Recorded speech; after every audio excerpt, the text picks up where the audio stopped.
कल वाली वीडियो में हमने पादप जननद्रव्य के जितने भी टॉपिक्स हैं उनको क्लियर कर लिया था और आज का जो हमारा टॉपिक होने वाला है वो पादप पुनः स्थापन उसकी प्रक्रिया और ये किस रूप में हम इसको काम में ले सकते हैं उनके ऊपर हम चर्चा करेंगे आज की वीडियो में। पादप पुनः स्थापन की परिभाषा मैंने पहले ही बता दी थी आपको कि जो पादप प्रजातियां जो विलुप्त हो जाती हैं उनको हम किस तरह दोबारा उगाते हैं और नष्ट हुई प्रजातियों को दूसरी जगह ले जाकर के उगाने की जो क्रिया होती है वही पादप पुनः स्थापन कहलाती है। ये डेफिनेशन आप सब क्लियर कर लीजिए। अब बात आती है कि पुनः स्थापन के प्रकार कितने हैं और जो पुनः स्थापन है वो किन चीज़ों के ऊपर डिपेंड करता है। हम आज इसके बारे में पहले चर्चा करते हैं। पहले परिभाषा क्लियर कर लेते हैं। देखो मैं दोबारा नोट करवा रहा हूँ, इसको आप ध्यान देना एक बार। विलुप्त हो चुकी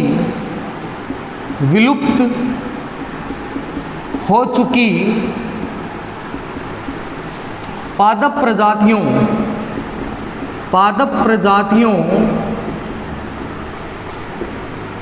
को अन्य जगह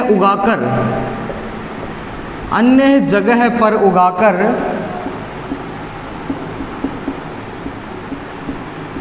पुनः प्राप्त करना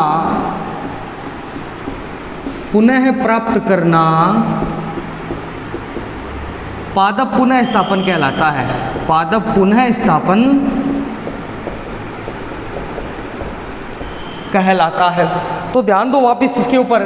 पादप पुनः स्थापन क्या था कि विलुप्त हो चुकी पादप प्रजातियों को दूसरी जगह उगा करके उनको पुनः प्राप्त करना पादप पुनः स्थापन कहलाता है। अब हमारे मन में सवाल ये आता है कि जो पुनः स्थापन की क्रिया होती है वो हम किस आधार पर कर सकते हैं, कौन से ऐसे कारक हैं जिनके ऊपर पुनः स्थापन की जो क्रिया है वो डिपेंड करती है। तो मैंने इसी के नीचे लिखा हुआ है अनुकूलन। अनुकूलन की परिभाषा सब लोग जानते होंगे। किसी पादप प्रजाति का अपने वातावरण के अनुरूप ढल जाना या बदल जाना अनुकूलन कहलाता है। ये डेफिनेशन आप आसानी से लिख सकते हो। अब अनुकूलन को ही हमने क्यों चुना, या जो NDPGR है उसने अनुकूलन को ही क्यों चुना, इसका सबसे बड़ा रीजन था जो पादप प्रजातियां होती हैं वो अनुकूलित अगर हो गई किसी वातावरण के तो वहां पर वो अपनी जो ग्रोथ है ना उसको तेजी से बढ़ा सकती हैं। अगर उनके अंदर अनुकूलन नहीं होगा, यदि वो खुद को वहाँ अनुकूलित नहीं कर पाएंगी तो दिक्कत क्या होगी कि उनकी जो ग्रोथ रेट है ना वो काफ़ी ज़्यादा कम हो जाती है और उनकी जो पैदावार है वो भी घट जाती है। तो जो पादप पुनः स्थापन की क्रिया है वो डिपेंड करती है अनुकूलन के ऊपर और अनुकूलन ही एक ऐसी चीज है जिसके आधार पर हम पादप पुनः स्थापन को दो भागों में बांट सकते हैं। तो वो भाग कौन कौन से मैंने यहाँ पर लिख करके बताया है। प्राथमिक पुनः स्थापन और दूसरा है द्वितीयक पुनः स्थापन। प्राथमिक पुनः स्थापन और द्वितीयक पुनः स्थापन, इन दोनों नाम को याद रखना क्योंकि जो पुनः स्थापन के प्रकार हैं वो अक्सर एग्जाम में पूछे जाते हैं। अब ये होते क्या है, चलिए इनके ऊपर चर्चा करते हैं। सबसे पहले आपके दिया हुआ है प्राथमिक पुनः स्थापन। प्राथमिक पुनः स्थापन, चलिए इसकी डेफिनेशन के बारे में बात करते हैं। तो प्राथमिक पुनः स्थापन की परिभाषा क्या होगी, जब किसी पादप प्रजाति को बिना किसी चयन प्रक्रिया के या बिना संकरण के सीधे खेत में विमोचित कर दिया जाए या उगा दिया जाए वो क्रिया प्राथमिक पुनः स्थापन कहलाती है। क्या होगा कि जब किसी पादप प्रजाति को बिना चयन प्रक्रिया के या बिना संकरण के सीधे खेत में विमोचित कर दिया जाए वो क्रिया प्राथमिक पुनः स्थापन कहलाती है। इसी के विपरीत होगी आपकी द्वितीय पुनः स्थापन। क्या होगा कि जब किसी पादप प्रजाति को चयन प्रक्रिया के द्वारा या संकरण के द्वारा चयन करके उसे खेत में विमोचित किया जाए तो उसको हमें द्वितीयक पुनः स्थापन कहते हैं। तो देखिए सिंपल सा है। पहला तो क्या होगा, बिना चयन व संकरण के, और दूसरा क्या है, चयन प्रक्रिया और संकरण के साथ या संकरण के द्वारा इतना ही अंतर दोनों के अंदर रहेगा। तो आप परिभाषा दोबारा सुन लीजिए, क्या लिखोगे। हमने पुनः स्थापन के बारे में पढ़ लिया, उसका रूप है जो जिसके ऊपर डिपेंड कर रहा है, वो अनुकूलन भी देख लिया। पुनः स्थापन के हमने दो प्रकार देखे। पहला प्रकार है प्राथमिक पुनः स्थापन, दूसरा है द्वितीयक पुनः स्थापन। प्राथमिक पुनः स्थापन किसे कहते हैं? जब बिना किसी चयन प्रक्रिया और बिना किसी संकरण की क्रिया के पादप प्रजातियों को लेकर उन्हें सीधे खेत में विमोचित कर दिया जाए तो उसको प्राथमिक पुनः स्थापन कहा जाता है। और द्वितीयक पुनः स्थापन क्या होगा? जब पादप प्रजातियों को चयन प्रक्रिया के द्वारा चुनकर या उनका किसी संकरण या उनका किसी पादप प्रजाति के साथ संकरण करवा करके उन्हें खेत में विमोचित किया जाए तो उसको हमें द्वितीयक पुनः स्थापन कहते हैं। अब बात आती है पुनः स्थापन की जो क्रिया होती है वो किन किन भागों से गुजरती है, या जो पुनः स्थापन है वो हम किन क्रियाओं के द्वारा कर सकते हैं, इनके ऊपर हम चर्चा करते हैं। यहाँ पर जो आपका पहला पॉइंट है वो है अर्जन। क्या है? आप ध्यान दीजिए, अर्जन। अब दिमाग में सवाल होगा कि अर्जन होता क्या है? सिंपल सी बात, अगर हम इसको शुद्ध हिंदी में ले जाएं तो अर्जन का अर्थ है अर्जित करना या प्राप्त करना। अब हम इस क्रिया में करते क्या हैं? हम क्या करेंगे, खेत के अंदर उगाने के लिए जो बीज होते हैं या पादप प्रजातियां होती हैं उनको प्राप्त करते हैं। प्राप्त कैसे करते हैं? अनुकूलन की क्रिया के द्वारा। अनुकूलन की परिभाषा क्या थी? वे प्रजातियां जो वातावरण के अनुकूलित हो या खुद को ढालने, वे अनुकूलन कहलाती हैं या वे अनुकूलन के अंतर्गत आती हैं। जो प्रजातियां खुद को अनुकूलित कर लेती हैं, हम उन पादप प्रजातियों को अर्जन के द्वारा प्राप्त कर लेते हैं या चयन कर लेते हैं। तो आप क्या लिखोगे? अर्जन वह क्रिया, या आप ये भी लिख सकते हो पादप पुनः स्थापन की वह क्रिया जिसमें हम अनुकूलित पादप प्रजातियों को प्राप्त करते हैं या उनको चयनित करते हैं, वो अर्जन कहलाती है। क्या कहलाती है? अर्जन कहलाती है। इसके बाद में आपका आता है संगरोध। संगरोध क्या होता है भाई? दिमाग में सवाल आया होगा, कभी सुना होगा नाम संगरोध। देखिए, संगरोध का नाम आपने आज के समय में बार बार सुना है। संगरोध को इंग्लिश में कहा जाता है क्वारंटीन। संगरोध को अंग्रेजी में कहते हैं क्वारंटीन। और क्वारंटीन सब लोग जानते हो होता क्या है? अलग थलग रखना या अलग करके रखना। देखिए, अर्जन के बाद में हम क्रिया करते हैं संगरोध की या क्वारंटीनेशन की। अब क्वारंटीनेशन क्यों किया जाता है? सिंपल सी बात है, एक खेत के अंदर ढेर सारे पादप लगे हुए हैं और आपको बोला जाए इसमें से जो पादप की वृद्धि ज़्यादा हुई है आप उनको छांट ले, तो आप क्या करोगे? देखोगे जो पादप ज़्यादा ग्रोथ किया हुआ है, जिसके फल लगे हैं, आप उनको छांट लोगे, उनको अलग कर लोगे। मगर आप ये नहीं बता सकते ना कि कौन सा पादप इंटरनली ग्रोथेबल है, कि किसके अंदर रोग नहीं है, और कौन सा पादप आंतरिक रूप से परिवर्ध है। ये चीज़ आप बाहर से नहीं बता सकते। उसके लिए हमको क्या करना पड़ता है? उसके जेनेटिक डाटा को स्कैन या उसको रीड करना पड़ता है। तो हम क्या करेंगे? अर्जन के द्वारा हमने पौधे तो चुन लिए, अगर सीधे ले जाकर के उनको खेत में लगा देंगे ना तो क्या होगा? उनमें पता नहीं चलेगा कौन सा पादप रोगग्रस्त है। इसीलिए क्या करते हैं? अर्जन के बाद में उनको क्वारंटीन कर दिया जाता है, यानी कि सभी को अलग थलग रख दिया जाता है, ताकि यदि कोई पादप रोगग्रस्त हो तो वो रोग दूसरे पादप में जाकर के न फैले। तो ये होता है संगरोध, यानी कि चयनित की गई पादप प्रजातियों को एक दूसरे से अलग रखना संगरोध कहलाता है, या उन पादप प्रजातियों को दूसरे में सम्मिलित न करना, उनको अलग ही रखना संगरोध कहलाता है। यह होता है आपका पादप संगरोध। इन चीज़ों को ध्यान से सुनना, मैं बोल रहा हूँ इसलिए ताकि आप चीज़ों को ध्यान से सुनो, और साथ ही साथ जो मैंने बताया ना क्विक नोट्स, वो आप बनाते जाओ, अपने हिसाब से उनको लिखते जाओ, क्योंकि सभी को मैं एक बोर्ड के ऊपर नहीं उतार सकता, ये आप भी जानते हो। तो आप क्या करो, क्विक नोट्स अपने लिए आप बना लो। परिभाषा एकदम इजी है, केवल एक बार सुनने से ही आप याद कर सकती हो, मगर जब तक आप खुद नहीं लिखोगे ना तो ये आपके दिमाग में नहीं बैठने वाली। तो संगरोध क्या था? अर्जित की गई फसलों को एक दूसरे से अलग रखना या क्वारंटीन करना पादप संगरोध कहलाता है। अब तीसरा पॉइंट आपके आता है, ध्यान देना, सूचीबद्ध। सूचीबद्ध का हमने कल की वीडियो में चर्चा की थी। सूची क्या होती है? विभिन्न सूचनाओं को एक जगह उतारना, वो होगी उसकी सूची। अब सूचीबद्ध क्यों किया जाएगा? हम क्या करेंगे? हमने किस में अर्जित कर ली? हमने उनको क्वारंटीन भी कर दिया।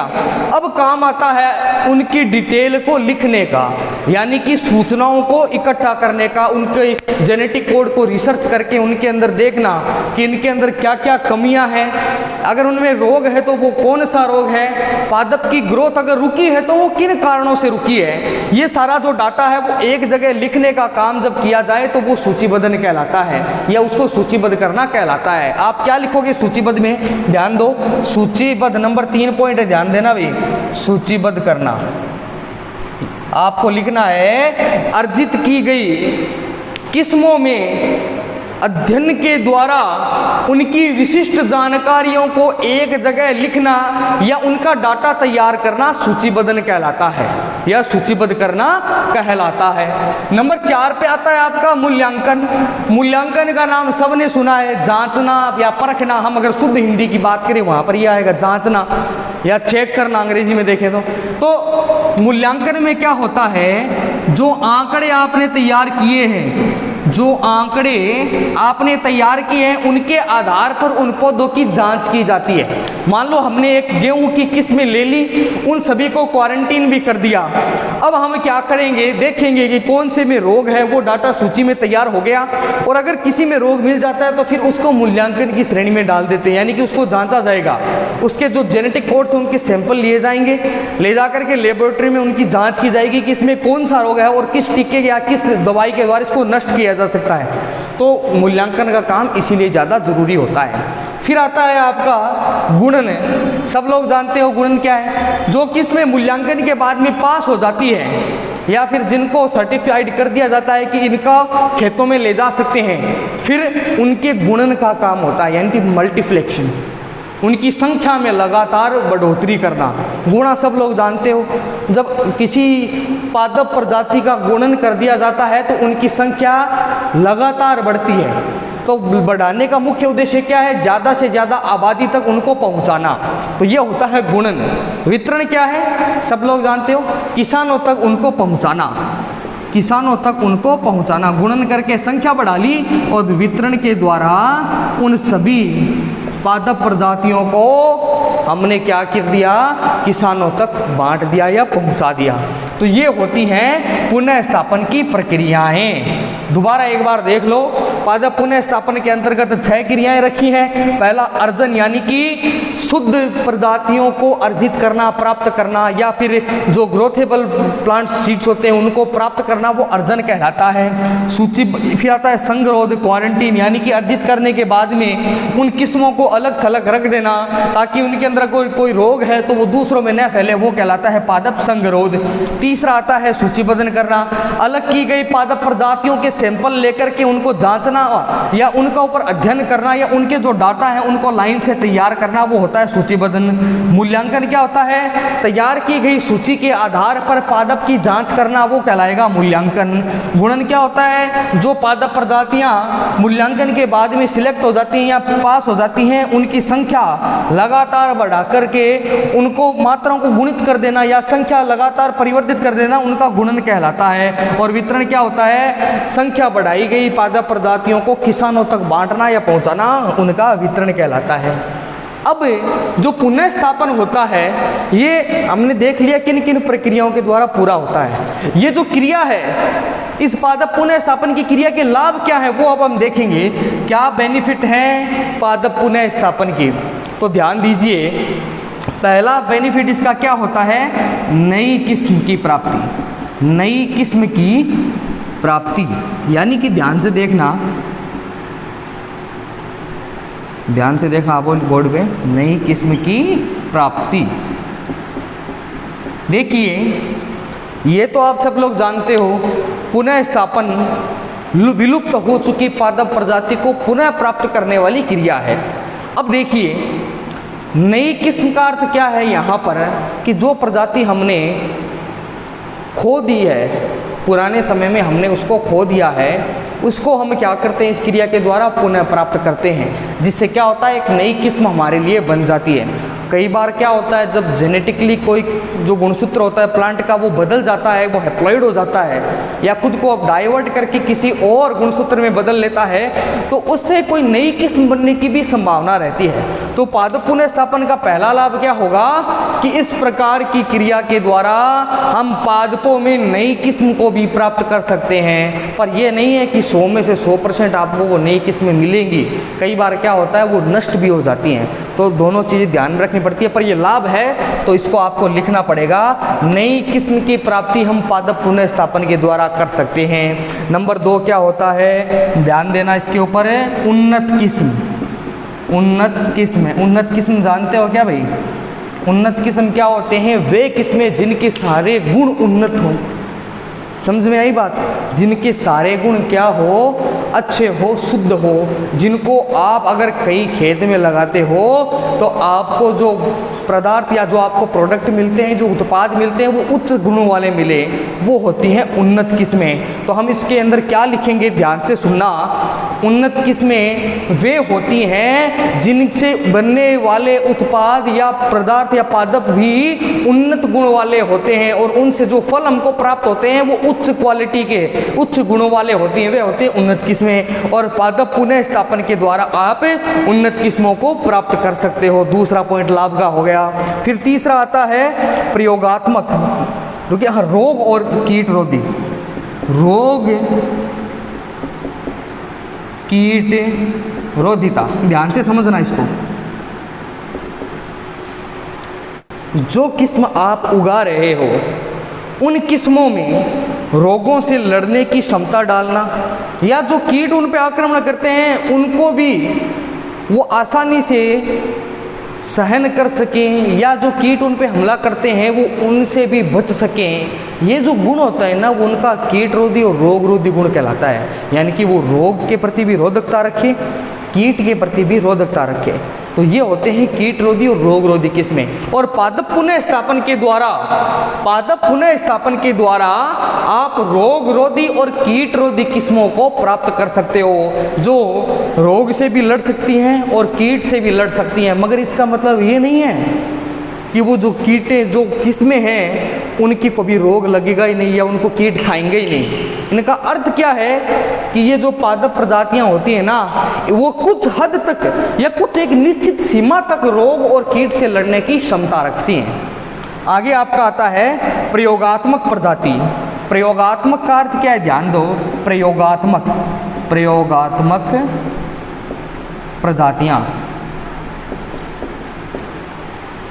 क्या कहना चाहते हैं यहाँ पर हम? प्रयोगात्मक प्रजातियां वे होती हैं जिनको उगाने के बाद सीधे प्रयोगशाला में ले जाकर उनके ऊपर अनुसंधान या रिसर्च कर सकते हैं। यानी कि पादप पुनः स्थापन के द्वारा ऐसी पादप प्रजातियों को प्राप्त किया जा सकता है जिनको हम प्रयोगशाला में ले जाकर उनके ऊपर रिसर्च कर सके, जिनके अंदर क्या कमी रही है उन कमियों को ढूंढ सके, अगर उनमें रोग फैला है तो किस कारण फैला है उनका पता लगा सके। ये होती हैं प्रयोगात्मक पादप प्रजातियां। तो पादप पुनः स्थापन के क्या है, 4 लाभ है। पहला लाभ कौन सा? एक तो पादप पुनः स्थापन के द्वारा नई किस्में प्राप्त कर सकते हैं। दूसरा, पादप पुनः स्थापन के द्वारा हम उन्नत किस्मों का निर्माण कर सकते हैं। तीसरा, पादप पुनः स्थापन के द्वारा हम रोग और कीट रोधी किस्मों को प्राप्त कर सकते हैं। और चौथा क्या है, इसी क्रिया के द्वारा प्रयोगात्मक किस्म का निर्माण कर सकते हैं ताकि प्रयोगशाला में उनके ऊपर अनुसंधान या रिसर्च किया जा सके। ये है पादप पुनः स्थापन के लाभ। अब बात आती है, जहां पर किसी चीज का बेनिफिट होता है वहीं पर उसका कोई नुकसान भी होता है। तो पादप पुनः स्थापन की हानि क्या है उनके ऊपर चर्चा कर लेते हैं। देखिए, यहाँ पर सबसे पहली हानि है कि नई खरपतवारों की उत्पत्ति होना। खरपतवार सब जानते हो ना, खरपतवार क्या होती है? फसलों के साथ उगने वाले अनावश्यक पौधे, खरपतवार। पहली हानि क्या होगी, ध्यान देना यहाँ पर। पहली हानि है खरपतवार उत्पत्ति, खरपतवार उत्पत्ति।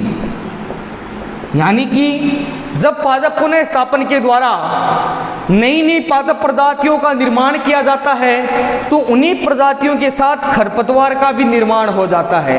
उन्हीं पादप प्रजातियों के साथ में खरपतवार का भी निर्माण होता है जो फसलों के लिए हानिकारक होती है। अतः पादप पुनः स्थापन की प्रथम हानि क्या है कि इससे हम नई खरपतवार को भी बना लेते हैं या उनका भी निर्माण हो जाता है, नंबर 1। दूसरी क्या है, नए रोगजनक का निर्माण। नंबर 2 देखिए रोगजनक, नए रोगजनक, सॉरी देखिए यहाँ पर नए रोगजनक, रोगजनक। अब नए रोगजनक का तात्पर्य क्या है, सब जानते हो क्या? सबसे बढ़िया एग्जाम्पल आज के समय में चल रहा है जो ये कोरोना वायरस है। ये कोरोना वायरस फैमिली का एक नया सदस्य, आप सभी लोगों ने इसके बारे में सुना होगा। 1998 और 99 का जो समय था ना, वहाँ पर कोरोना वायरस की खोज की गई थी उस समय। मगर जो वो कोरोना वायरस थे ना, वो सिर्फ जो एनिमल्स थे उनके अंदर ही अपने गुणात्मक जो रेप्लिका होती है ना, वो कर सकते थे, वहाँ पर अपनी परिवर्तन कर सकते थे। पर अब आप सभी ने सुना है बार बार जो थ्योरी वैज्ञानिक दे रहे हैं कि ये जो नया कोरोना वायरस आया, इसने क्या किया, खुद को म्यूटेट कर लिया। म्यूटेट जान गए होंगे, अपने आप को परिवर्तित किया कि किसी ह्यूमन के शरीर में, पेंगुलिन के शरीर में वो गया, चमगादड़ से पेंगुलिन में, पेंगुलिन के थ्रू गया इंसान में, और इंसान के शरीर के द्वारा उसने क्या किया, खुद को म्यूटेट कर लिया। म्यूटेट से क्या हुआ, उसकी जो जेनेटिक स्ट्रक्चर था ना, वो पूरी तरह बदल गया। और जो पहले जिन कोरोना वायरस के बारे में स्टडी की गई थी, ये जो कोरोना वायरस था उन सभी से अलग बन गया। और इसके जो एंटीडोट्स है ना, वो आज तक बने नहीं थे, इसलिए वो सभी के लिए चुनौती बन चुका है। ये होता है खुद को बदल लेना, यानी कि ह्यूमन शरीर के अंदर उसने अपने स्ट्रक्चर को क्या कर लिया, म्यूटेट कर लिया, और वो बदल गया और सभी के लिए एक चुनौती बन गया। यही समस्या होती है प्लांट्स के अंदर कि पादप पुनः स्थापन की अगर आप नई खोज करोगे ना, तो ये समस्या जरूर उत्पन्न होगी कि नए रोगजनक भी फसलों के लिए बनेंगे। यानी कि ऐसे रोगजनक जो भविष्य, जो पहले कभी हुए नहीं थे और भविष्य में वो हो सकते हैं। यानी कि पहले कभी भी वो रोग फसलों में नहीं फैला है, अगर आप लगातार पुनः स्थापन की क्रिया करोगे तो फसलों में ऐसे रोग भी आ जाएंगे जो पहले कभी हुए नहीं थे, अचानक उनके अंदर हो गए, जिनको कंट्रोल करना काफ़ी ज़्यादा मुश्किल होता है, जो वर्तमान कंडीशन आप लोग देख रहे हो। ये है नए रोगजनक की उत्पत्ति। तीसरा है फसल नष्ट का डर, यानी कि फसलों के नष्ट होने का डर।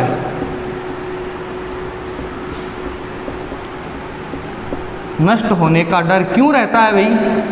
सिंपल सी बात है, अगर आप नई पादप प्रजातियों का निर्माण करोगे, उनको उगाओगे, तो ये कोई 100% श्योरिटी कोई नहीं दे सकता कि इनके जो सीड्स हैं वो खुद को ग्रोथेबल बना पाएंगे या खुद को जो वहाँ का टेम्परेचर है, जो वहाँ की कंडीशन है, उनके अनुरूप ढाल पाएंगे और अपना विकास कर पाएंगे।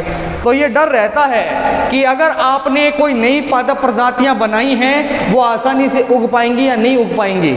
तो ये डर सभी किसानों के, सभी जो साइंटिस्ट होते हैं उनके मन में रहता है। तो सीधे ही क्या किया जाता है, पादप पुनः स्थापन के द्वारा प्राप्त की गई पादप प्रजातियों को सीधे उगाने के लिए नहीं भेजा जाता।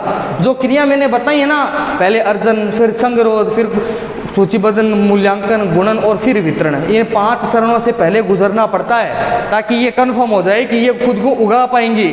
अगर सीधे बनाया लेब में और भेज दिया तो उससे क्या होगा, जो क्रियाएं मैंने हानि बताई है ना, नई खरपतवार बन जाना, नए रोग उत्पन्न हो जाना और फसलों का पूरी तरह नष्ट हो जाना, ये सारी वहाँ पर दिक्कत आ सकती है। तो ये है पादप पुनः स्थापन की हानियाँ। तो मैंने आज के टॉपिक में पादप पुनः स्थापन के बारे में, इसका डिपेंडेंट किसके ऊपर निर्भर करता है, निर्भरता के बारे में, पादप पुनः स्थापन के प्रकार के बारे में, इसकी प्रक्रिया किस प्रकार होती है, वो इसके लाभ और हानि के बारे में चर्चा कर ली है। इन सभी को आप अगर एक बार में क्लियर नहीं होता तो इस वीडियो को बार बार देखो और इन टॉपिकों को लो। पादप पुनः स्थापन का जो टॉपिक है काफ़ी इंपॉर्टेंट है, एग्जाम के अंदर क्वेश्चन पूछा गया है, पादप पुनः स्थापन क्या है, इसकी विधियों का या प्रकारों का वर्णन करते हुए इसकी लाभ और हानि को समझाओ। कुल 4 नंबर का क्वेश्चन एग्जाम में आ चुका है, इसलिए मैं बार बार बोल रहा हूँ, आप लोग इन टॉपिक को दोबारा सुनिए और कोशिश करो कि घर के ऊपर एक कॉपी ले, उसके ऊपर लिखो इन टॉपिक को, ताकि आपको ये चीज़ें दिमाग में बैठ जाए और दोबारा ना बतानी पड़े। तो आप लोग कोशिश करना, इनके क्विक नोट्स बनाइए। अगली वीडियो में हम नया टॉपिक लेंगे और 12th वालों में बार बार बोल रहा हूँ, ये आपके लिए इम्पोर्टेंट है, तो इनको बार बार दिमाग में रट लो, कॉपी में लिख करके याद कर लो।